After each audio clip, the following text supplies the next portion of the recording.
Quando você visitar um japonês, uma casa de um japonês, aqui no Brasil eles estão em São Paulo, eles estão em algumas regiões do nosso país, bem delimitadamente. Então lembre-se, quando você for visitar a casa de um japonês, você deve tirar os seus sapatos. Não se entra na casa de um japonês calçado. Esse é o hábito entre os orientais, principalmente entre os japoneses. Por que será que eles fazem isso? Os japoneses, eles afirmam que nossa sandália, o nosso sapato, ele vai trazendo impurezas, sujeiras, por onde nós andamos. E nós não devemos contaminar a casa das outras pessoas.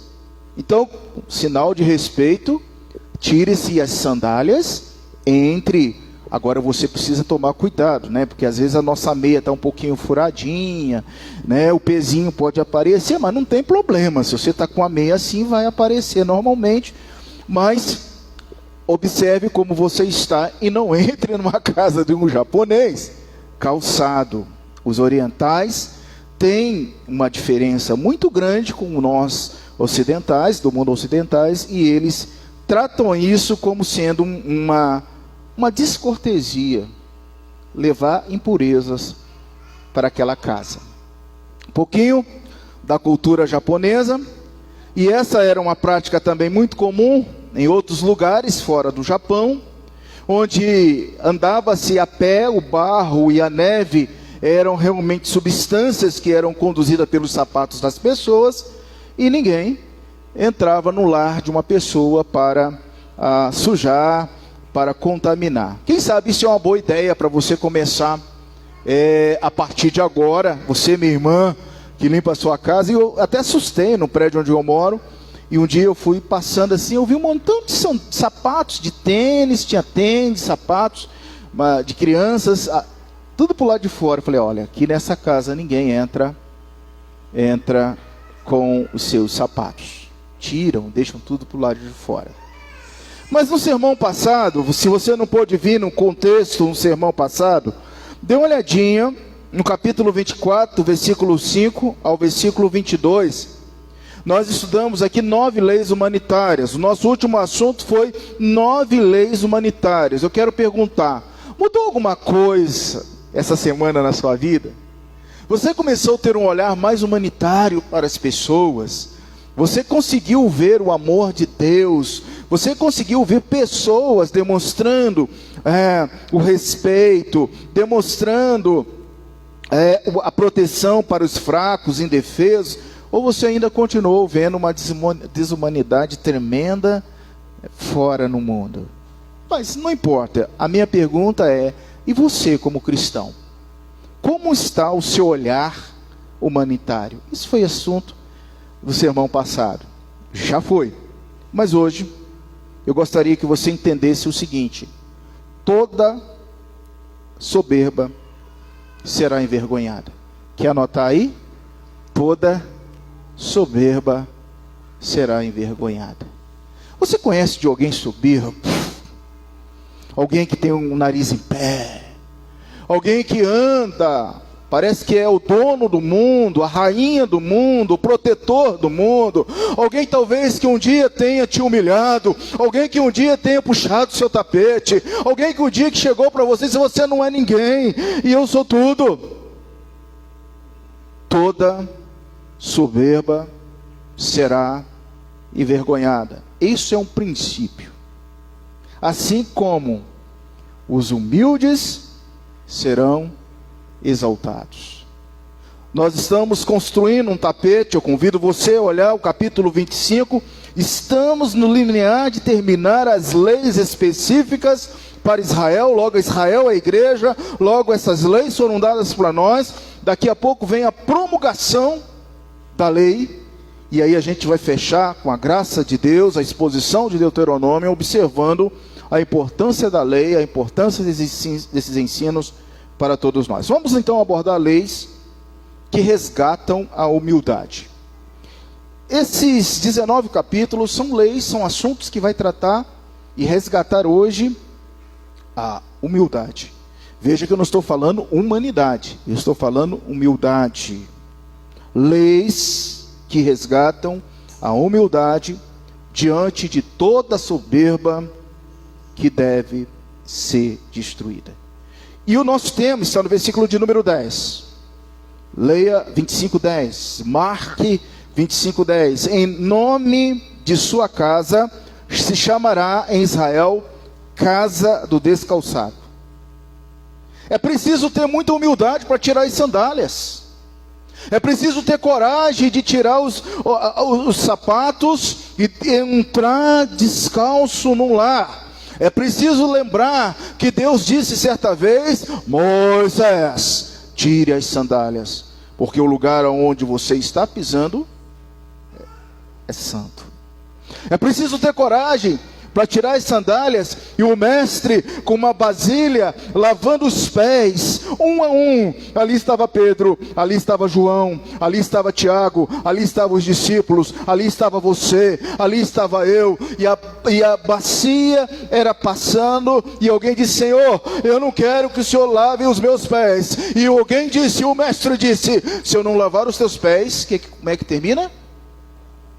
Você não faz parte, você não terá acesso ao reino dos céus.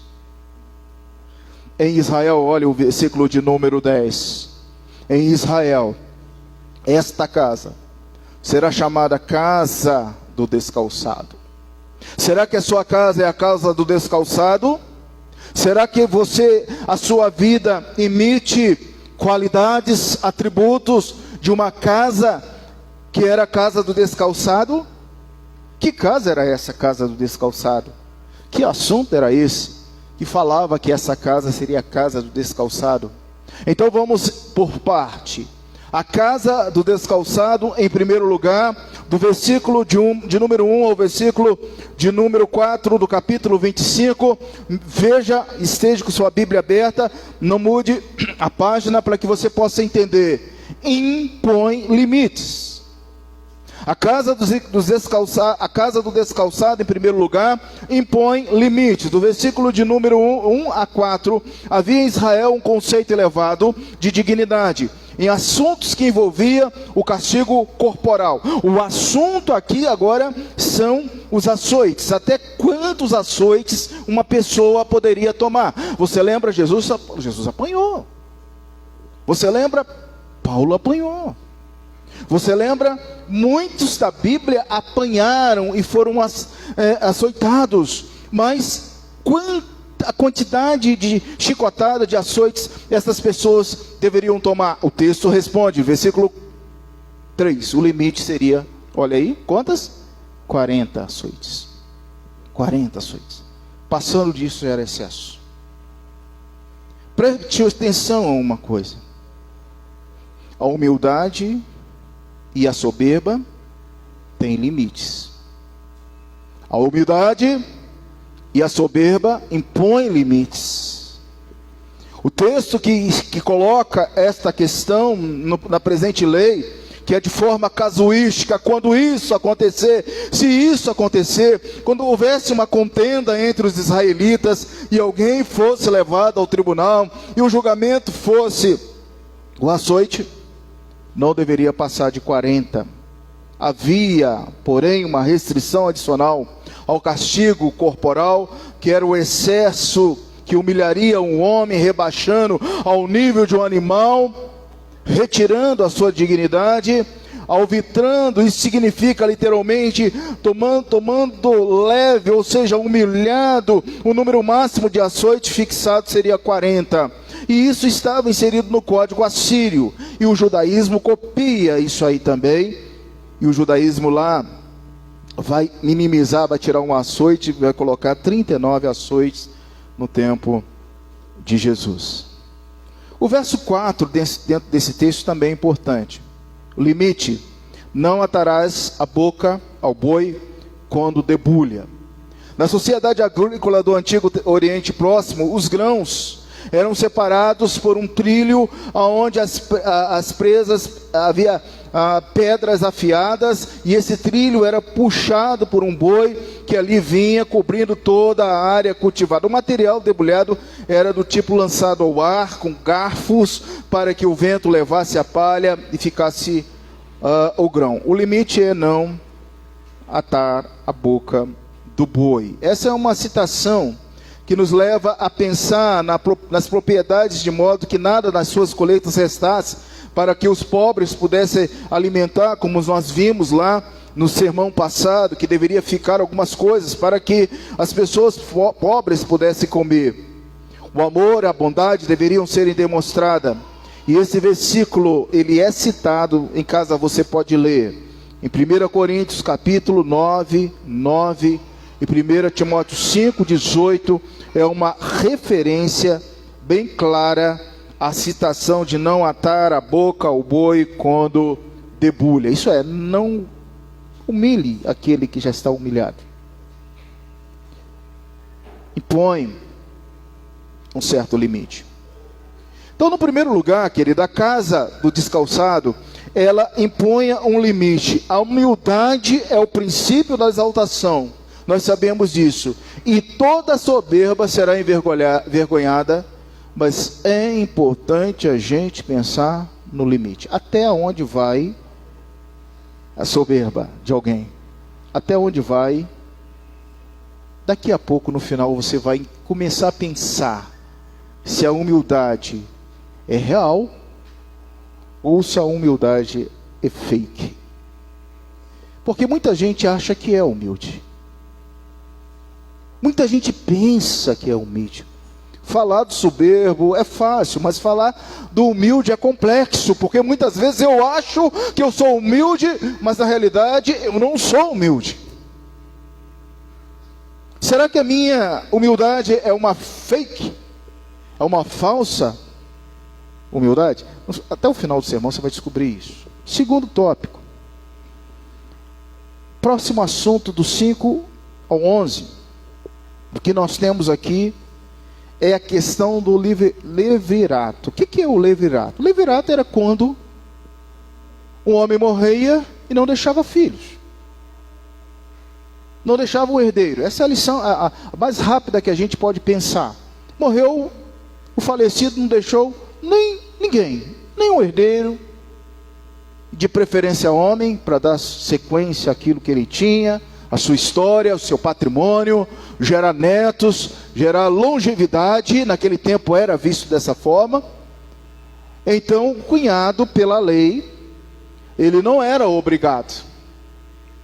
É importante colocar isso aqui: o cunhado não era obrigado a casar com a viúva, mas ele tinha que ir ao juiz, os anciãos, e dizer: olha, eu não quero tirar as sandálias, descalçar e entrar nessa casa da viúva do meu irmão.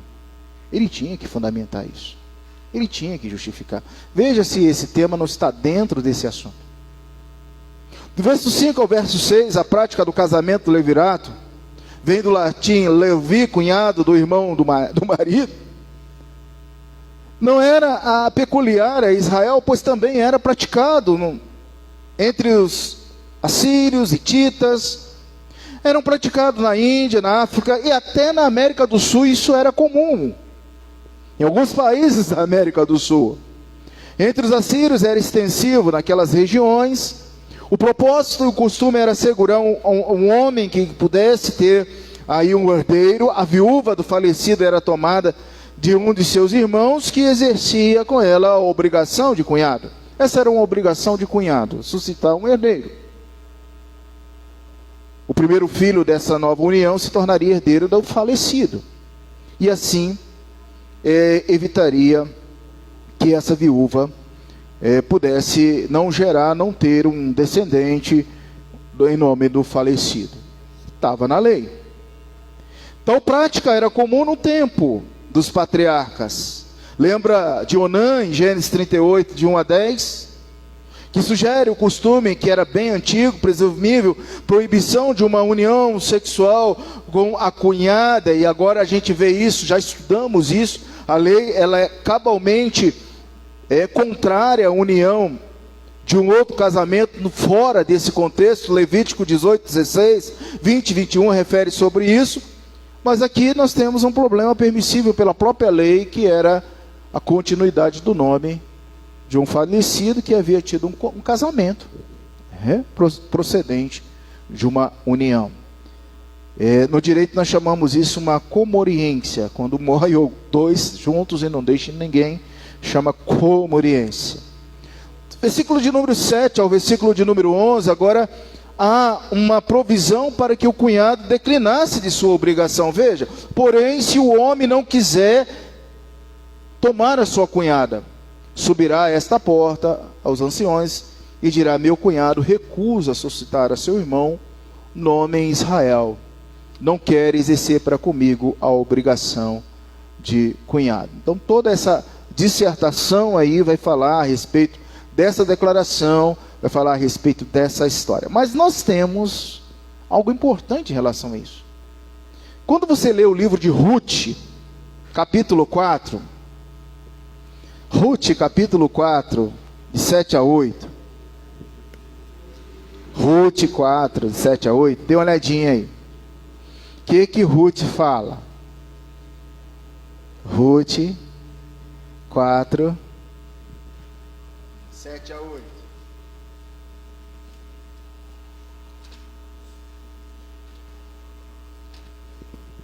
Percebe nesses dois versículos que a narrativa de Ruth 4, de 7 a 8, está baseada nessa lei?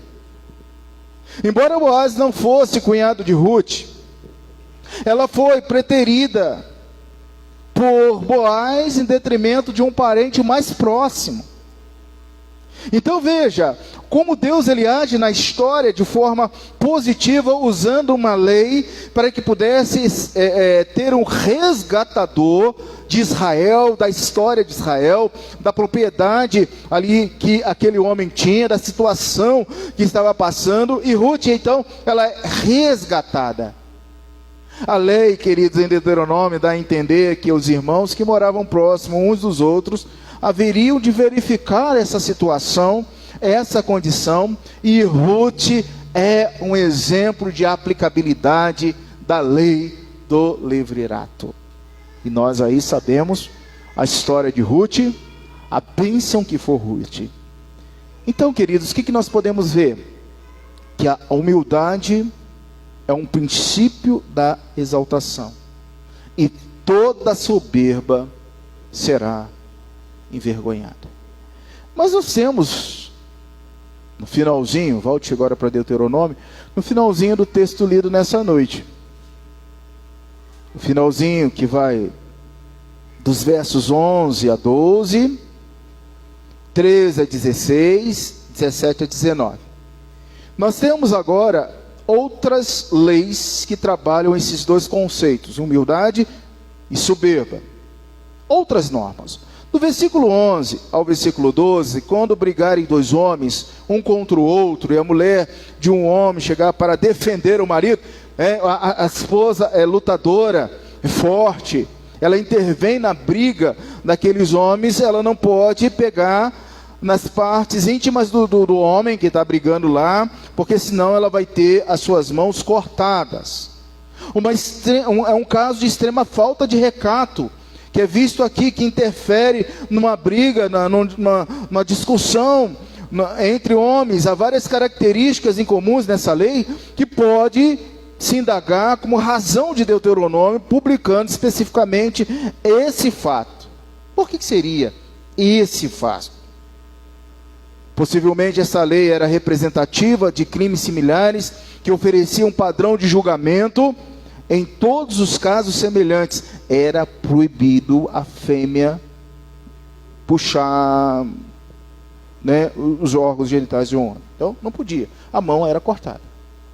Não tinha como. Esse é o único lugar do Velho Testamento em que prescreve essa mutilação por causa desse fato.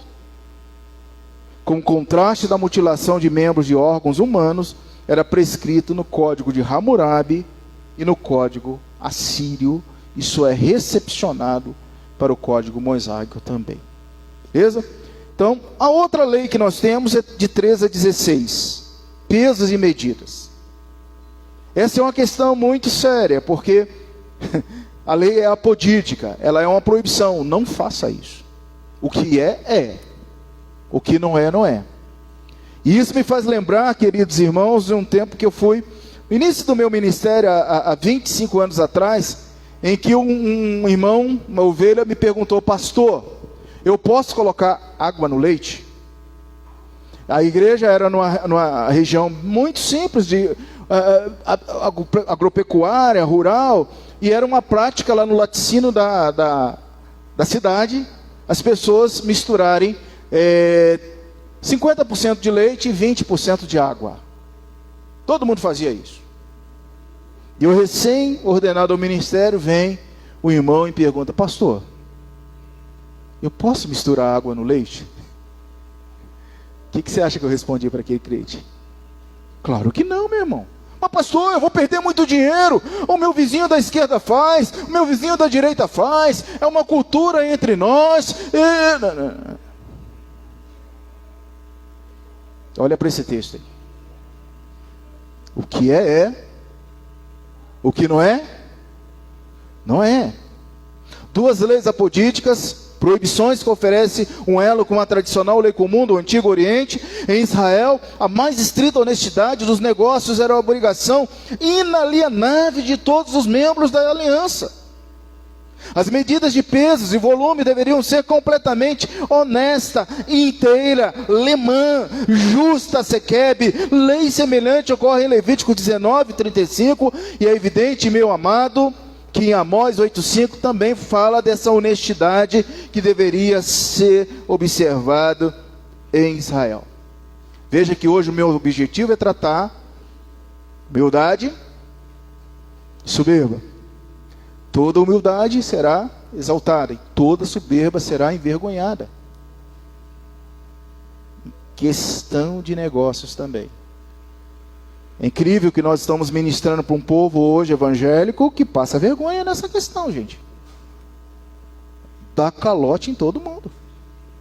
Fica devendo todo mundo. Se bobear, vai colocar água no leite mesmo. E não está nem aí. E dentro desse contexto, diz lá o versículo 16, olha lá o 16, porque é abominação ao Senhor teu Deus, todo aquele que pratica tal injustiça. Então, a partir de agora, se você for negociar alguma coisa, seja honesto. Seja honesto. O que é? Enchei aqui com o Gisele. Não pode ver, Gisele, vícios redibitórios, vícios ocultos. Não pode haver. Não pode haver algo que você sabe, o carro está com o motor batendo, o carro vai parar na esquina, então eu vou vender esse carro para o meu irmão e vou ficar quieto. E quando o carro bater o motor, eu faço de conta que eu não sabia. E eu vou procurar o direito consumidor e vou dizer que havia um vício redibitório, eu quero meu dinheiro de volta, porque aquele irmão agiu de má fé. Cristão, que é o que não é, não é. Está aqui. A confissão de fé, no capítulo 5, fala sobre um assunto muito pertinente ao que nós estamos vendo a respeito da questão da humildade e da soberba. Onde fica a providência de Deus na vida do cristão? Diz a nossa confissão de fé de Westminster, no capítulo 5, 1, pela muito sábia providência, e segundo a sua infalível presciência, e o livre e imutável conselho da sua própria vontade, Deus, o grande Criador de todas as coisas, para o louvor da glória de sua sabedoria, poder, justiça, bondade, misericórdia, sustenta, dirige, dispõe, governa todas as criaturas. Você é uma criatura, eu sou uma criatura, criada por Deus. Todas as ações nossas, diz lá a confissão de fé, todas as ações delas e todas as coisas desde a maior até a menor. Saiba disso, que Deus controla, governa todas as coisas, desde a maior até a menor. Provérbios capítulo 15, versículo 3. Acha aí, Provérbios 15, 3, diz: os olhos do Senhor estão em todo lugar, contemplando os maus e os bons. Os humilhados serão exaltados, os exaltados serão humilhados, toda soberba será envergonhada.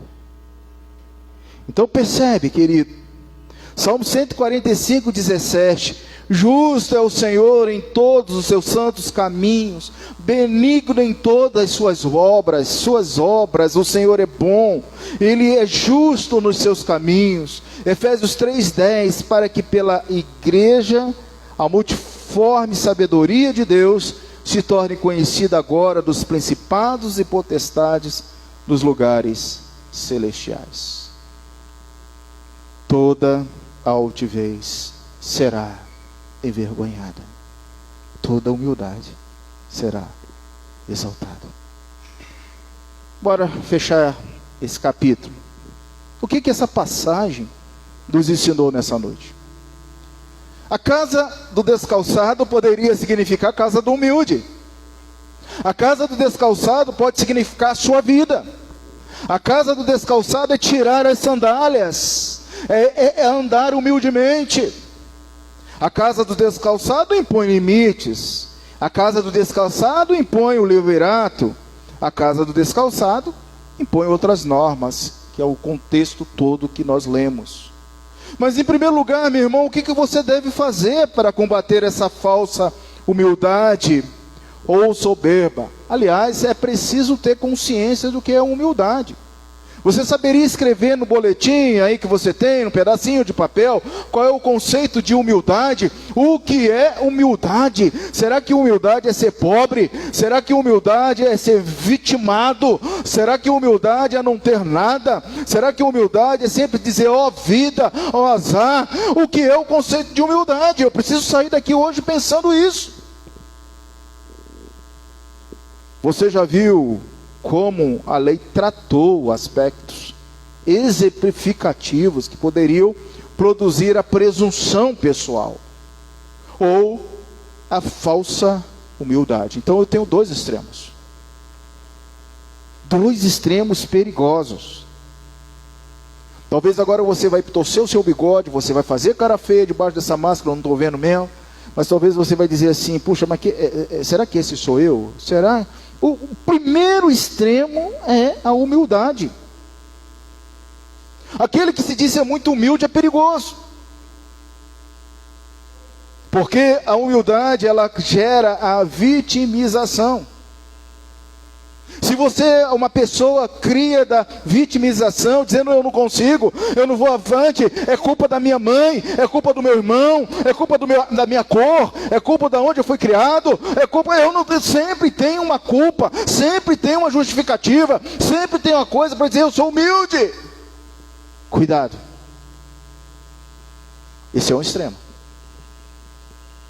E o outro extremo é a soberba. Eu sou o cara. Eu sou bom, eu sou exaltado, eu quero glórias. Por favor, gente, aplausos. Mexa com o meu ego. Eu sou, é o outro extremo. Dois extremos. Você está entendendo o que eu estou falando aqui? Toda humildade será exaltada e toda soberba será envergonhada. Nós temos dois extremos. A falsa humildade e a soberba do outro lado. Deixa eu te perguntar, você que é cristão, você que é eleito, você que me ouve nessa noite, como você vê essas questões? Como você vê essas questões? Muitos cristãos desejam viver piedosamente. E isso é fruto de algo que o Espírito Santo produz. E talvez esse deve ser o seu desejo nessa noite. Eu quero mexer com você. Eu quero que você nessa noite pense assim: será que eu sou humilde ou será que eu sou arrogante? Será que eu sou humilde ou será que eu sou soberbo? Será que eu sou humilde ou será que eu sou prepotente? Eu já sei o que é ser humilde, eu já sei o que é ser soberbo. Eu quero mexer com você nessa noite. Esse capítulo 25 mexe com essa estrutura. Muitos cristãos desejam viver piedosamente, e esse tem que ser o nosso sentido. Mas sente-se prisioneiros de pecados habituais, o coração está escravizado, a idolatria se faz presente. Vou dizer, sente-se preso, a idolatria se faz presente, são escravizados. E aí, queridos, você tem aquilo que nós já falamos algumas vezes aqui: ídolos do coração. Ídolos do coração. Elyse Fitzpatrick faz uma abordagem muito prática, na qual leva o leitor a refletir sobre a natureza dos verdadeiros ídolos. Anote uma sugestão de livro para vocês. Eu comecei a trazer algumas sugestões de livros bons para serem lidos, que tratam desses assuntos. Se você não sabe se é humilde ou soberbo, leia da nossa editora Cultura Cristã, da casa editora Cultura Cristã, Elyse Fitzpatrick, Ídolos do Coração. Eu desafio você a ler esse livro. E depois você vai conversar comigo. E nós vamos chorar juntos. E nós vamos pedir que aquele versículo que está lá hoje, os meninos que estavam estudando comigo até citei. Abra sua Bíblia em Mateus 5. Você quer ver o princípio da humildade? Jesus ensinando em Mateus capítulo 5. No Sermão da Montanha. Base da humildade. Você sabe que do versículo 1 ao versículo de número 12, provavelmente, viu, meus irmãos? Próximo livro que nós vamos expor é do Novo Testamento. Vamos migrar para o Novo Testamento. Está quase terminando o Velho. E deve ser um Evangelho. Está na hora da gente enxertar Evangelho na nossa mente. Mateus capítulo 5, de 1 a 12, vai trabalhando o segredo da felicidade. Você, não vou expor esse texto. Você quer ser feliz? Leia capítulo 5, principalmente de 1 a 12. Você vai achar o segredo para a felicidade. Mas o princípio da humildade, para a gente sair dessa questão e começar a conceituar humildade, está no versículo 3. Felizes são, bem-aventurados são os humildes de espírito, porque deles é o reino dos céus. Eu quero dar um reforço para a classe dos jovens e para você que não estava estudando comigo hoje de manhã cedo. Aí está o conceito de humildade. Humildade não é ser vítima de tudo. Humildade não é ser tratado com alguém ao léu da sociedade. Humildade não é a sua rejeição que você sente do seu pai, da sua mãe, uterina, ou complexo de inferioridade. Humildade é você olhar para dentro de você. Bem-aventurados os humildes. A palavra está aí. Humildes de espírito. Humildade é ser humilde de espírito.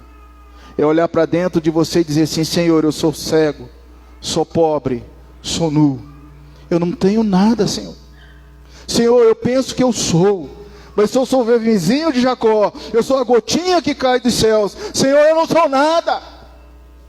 Irmãos, olha para dentro de você e perceba a glória de Cristo na sua vida, moça, na sua vida, menino, naquilo que Cristo fez por você. Ele te justificou, Ele te selou, Ele colocou seu nome no livro da vida, Ele te deu uma nova história, e você agora pode vencer esse complexo, ou de inferioridade, ou de superioridade. Você agora tem que saber lidar com essas coisas que vêm sobre a sua vida, em nome de Jesus. Senhor, eu não sou ninguém, em nome do Senhor Jesus, eu quero vencer, porque o Senhor vai estar comigo, me segurando, tratando dos ídolos do meu coração. Agora você tem um conceito de humildade. E agora você sabe que essas pessoas serão exaltadas. Quem deve satisfazer esta norma? Você. Essa norma é para você. Exclusivamente para você nessa noite. Para os eleitos que devem saber lidar com dois extremos na sua vida, no seu coração. O extremo da falsa humildade ou da soberba explícita. Porque tem aquele que é soberbo explicitamente. E você vê de longe. E tem aquele que é o fake. No fundo, ele é mais orgulhoso, mais soberbo do que dos soberbos que existem. Ele é falso. Hoje, eu destaco o ponto fundamental desse sermão para a nossa vida, para a sua vida, que é a humildade e a ostentação possui limites. A humildade e a ostentação possui limites. Quais são esses limites? A verdadeira humildade, o limite é estar com Deus, é ir ao Senhor, é chorar aos pés do Senhor. É Ana que não tinha uma criança, que era humilhada, que sofria, que meio-dia estava na igreja orando. Senhor, tu sabes o quanto eu sou mulher angustiada, eu queria ter um filho, eu sou deprimida, estou triste, estou aqui, sou filha. Olha, eu não sou filha de Belial, sou filha do Deus Altíssimo. Humildade é aquele homem mais poderoso do mundo, que a cada passo que dava, o meu e o teu pecado caía sobre os homens e mulheres. Jesus. Humildade é olhar para Jesus e entender quando ele disse assim: meu filho, Pai, se for possível, passa de mim esse cálice. Se for possível, passa de mim esse cálice. Todavia, faça a tua vontade. Isso é o ser humilde. Qual o limite da humildade na tua vida, na nossa vida? Será que o limite da humildade é ser vítima? Vítima da história, vítima da confiança, da não confiança em Deus, etc. Ser sempre vítima? Quando a humildade é um princípio, ele conduz à exaltação. Quando realmente a presunção precisa ter um fim? Quando a presunção precisa ter um fim? Você sabe lidar com esses limites? Que Deus nos ajude. Amém.